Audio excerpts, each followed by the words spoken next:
വീണ്ടും മഴ കനക്കുന്നുണ്ട്. മലപ്പുറം നിലമ്പൂരിൽ മലവെള്ളപ്പാച്ചിലിനെ തുടർന്ന് വനത്തിൽ കുടുങ്ങിയ വിദ്യാർത്ഥികളെ രക്ഷപ്പെടുത്തിയിരിക്കുന്നു. കോഴിക്കോട് തൊട്ടിൽപ്പാലം പട്ടിയാട്ടുപുഴയിൽ മലവെള്ളപ്പാച്ചിലുണ്ടായി. ശക്തമായ മഴയെ തുടർന്ന് കുണ്ടന്നൂർ തേവര പാലത്തിൽ നടത്താനിരുന്ന അറ്റകുറ്റപ്പണികൾ മാറ്റിവെച്ചിട്ടുണ്ട്.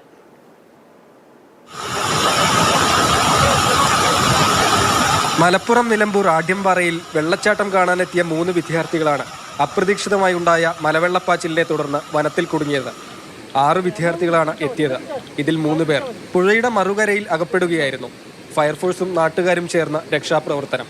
വൈകിട്ട് 5:30 കുടുങ്ങിയ വിദ്യാർത്ഥികളെ 8 മണിയോടെ സുരക്ഷിതമായി മറുകരയിലെത്തിച്ചു.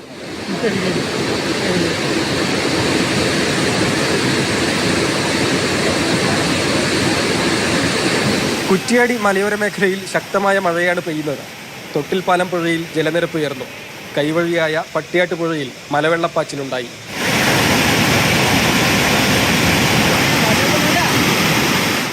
ചെങ്ങരംകുളത്ത് കിണറിടിഞ്ഞു താഴ്ന്നു. വാളാങ്കണ്ടി കൃഷ്ണന്റെ വീട്ടിലെ കിണറാണ് ഇടിഞ്ഞത്. മറ്റു നാശനഷ്ടങ്ങളില്ല. കോഴിക്കോട്, കണ്ണൂർ, കാസർഗോഡ് ജില്ലകളിൽ നാളെ ഓറഞ്ച് അലേർട്ടാണ്. എറണാകുളം, തൃശൂർ, മലപ്പുറം, വയനാട് ജില്ലകളിൽ യെല്ലോ അലേർട്ട്. ജനങ്ങൾ ജാഗ്രത തുടരണമെന്ന് അതത് ജില്ലാ ദുരന്ത നിവാരണ അതോറിറ്റികൾ മുന്നറിയിപ്പ് നൽകി.